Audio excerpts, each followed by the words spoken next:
Sixième tradition.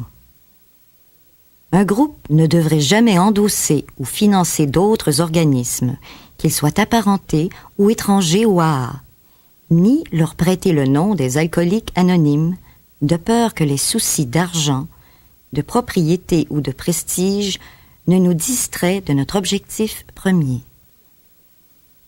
Quand nous nous sommes vus en possession d'une solution à l'alcoolisme, il devenait par le fait même raisonnable, du moins nous le pensions à ce moment-là, de nous croire en possession de solutions pour beaucoup d'autres problèmes.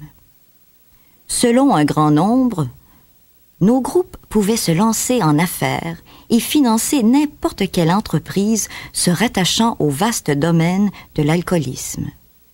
De fait, il nous paraissait de notre devoir d'engager tout le prestige du nom des AA pour endosser chaque bonne cause. Voici quelques exemples des projets dont nous rêvions. Les hôpitaux n'aimaient guère les alcooliques. Nous pensions donc à nous doter de notre propre chaîne d'hôpitaux. La population avait besoin d'en savoir davantage sur l'alcoolisme. Nous allions donc l'éduquer, voire même réviser les manuels en usage dans les écoles et en médecine. Nous allions rechercher les épaves humaines dans leurs ghettos, y trouver ceux qui avaient des chances de se rétablir, offrir aux autres une possibilité de gagner leur subsistance grâce à une forme de confinement.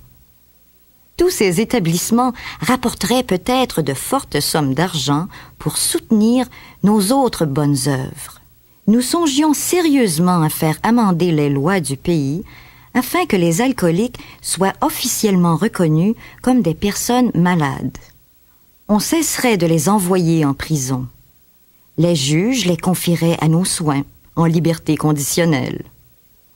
Nous allions diffuser la méthode des AA dans les sombres carrefours de la drogue et de la criminalité. Nous allions former des groupes pour les personnes dépressives ou paranoïaques. Les névroses les plus profondes n'en feraient que mieux notre affaire, puisqu'on pouvait venir à bout de l'alcoolisme. Il allait de soi qu'on pouvait aussi résoudre tous les autres problèmes. Il nous est venu à l'idée que nous pourrions introduire notre formule dans les manufactures et amener ouvriers et capitalistes à s'aimer mutuellement. Notre rigoureuse honnêteté aurait tôt fait d'assainir la politique.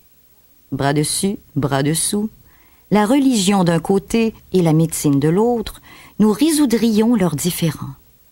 Ayant trouvé la recette du parfait bonheur, nous la partagerions avec tous. Et quoi, pensions-nous? Notre mouvement pourrait bien se révéler le fer de lance d'un nouveau progrès spirituel. Nous pourrions transformer le monde. Oui, chez les AA, nous avions rêvé de tout cela. Quoi de plus naturel, en somme, puisque la plupart des alcooliques sont des idéalistes déçus. Presque tous avaient rêvé d'accomplir beaucoup de bien, de réaliser de grandes œuvres, d'incarner un sublime idéal.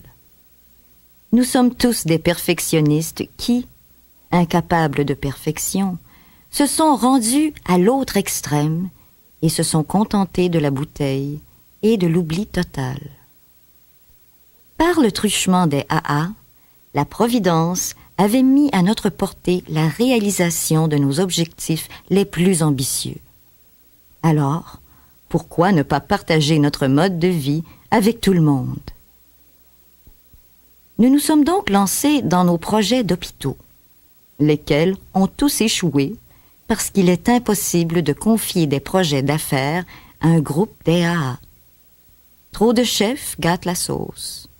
Certains groupes se sont aventurés dans le domaine de l'éducation et lorsqu'ils ont commencé à vanter publiquement les mérites de telle ou telle formule, les gens n'y comprenaient plus rien. Les AA avaient-ils pour objectif de remettre les ivrognes sur pied ou de faire de l'éducation? Était-ce un mouvement de nature spirituelle ou médicale? Était-ce un mouvement de réforme? À notre grande consternation, nous nous sommes vus en voie d'association avec toutes sortes d'entreprises, certaines très valables, d'autres beaucoup moins. Voyant comment on enfermait de gré ou de force les alcooliques dans des prisons et des maisons de santé, nous avons protesté. Il devrait y avoir une loi. Certains membres se mirent à frapper du poing sur les tables de réunion de comités législatifs et militèrent en faveur d'une réforme de la loi. Tout cela alimentait bien les journaux, mais guère plus. Bientôt, nous allions être embourbés dans la politique.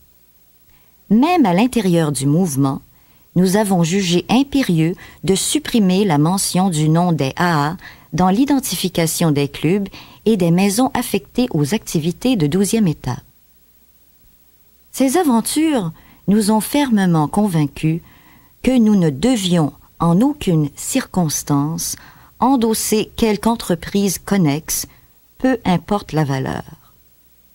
Nous, des alcooliques anonymes, ne pouvions pas être de toutes les parties et ne devions surtout pas essayer. Il y a plusieurs années, ce principe de non-engagement fut rudement mis à l'épreuve.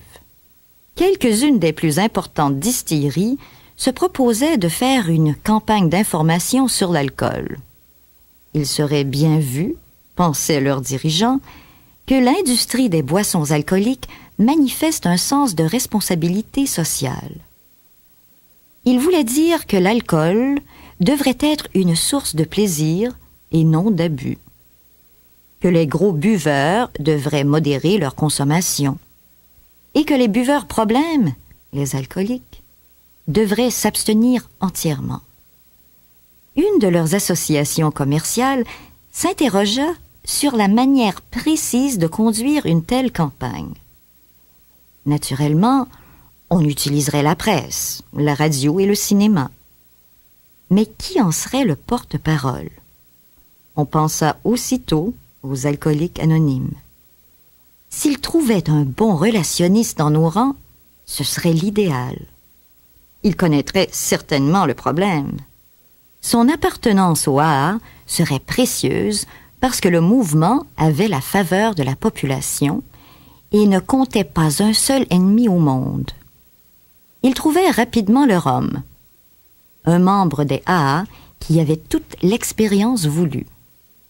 Il alla directement à New York, au siège social des AA, et demanda « Y a-t-il dans nos traditions quelque contre-indication à un mandat pareil?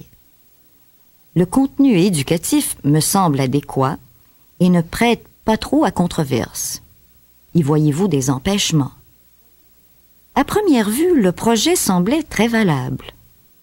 Puis, le doute s'infiltra.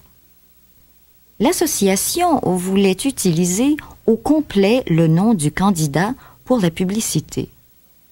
On allait le présenter à la fois comme directeur de la publicité de l'association et comme membre des alcooliques anonymes. Évidemment, personne n'aurait soulevé la moindre objection si une telle association n'avait engagé un membre des AA qu'en raison de sa compétence en relations publiques et de sa connaissance de l'alcoolisme.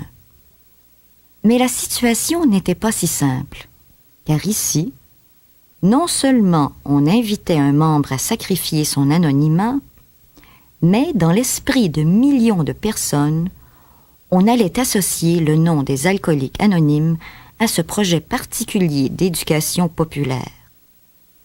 Inévitablement, on garderait l'impression que désormais, les AA endossaient des projets éducatifs conçus par les associations de distilleurs. Dès que nous avons perçu la vraie nature de cette incidence compromettante, nous l'avons signalé à ce candidat au poste de directeur de la publicité, et nous lui avons demandé ce qu'il en pensait. Il s'écria « Grand Dieu! Il est évident que je ne puis accepter ce poste. » Avant même que l'encre ait fini de sécher sur la première affiche publicitaire, les adeptes de l'abstinence totale auraient jeté les hauts cris. Lanterne à la main, ils partiraient à la recherche d'un honnête membre des AA qui accepterait d'appuyer leur style d'éducation. Et les AA se retrouveraient au beau milieu de la controverse sur l'abstinence. La moitié de la population du pays croirait que nous avons pris le parti du régime sec. Et l'autre moitié s'imaginerait que nous avons plutôt passé dans l'autre camp. Quel beau pétrin! Néanmoins, lui faisions-nous remarquer, tu gardes tous tes droits d'accepter ce poste. Je le sais, dit-il, mais ce n'est pas le moment d'être légaliste. Les alcooliques anonymes m'ont sauvé la vie. Et c'est ce qui compte avant tout. Ce n'est sûrement pas moi qui vais entraîner les AA dans des difficultés à n'en plus finir, comme ce serait sûrement le cas avec ce projet. Notre ami avait tout dit sur la question des endossements.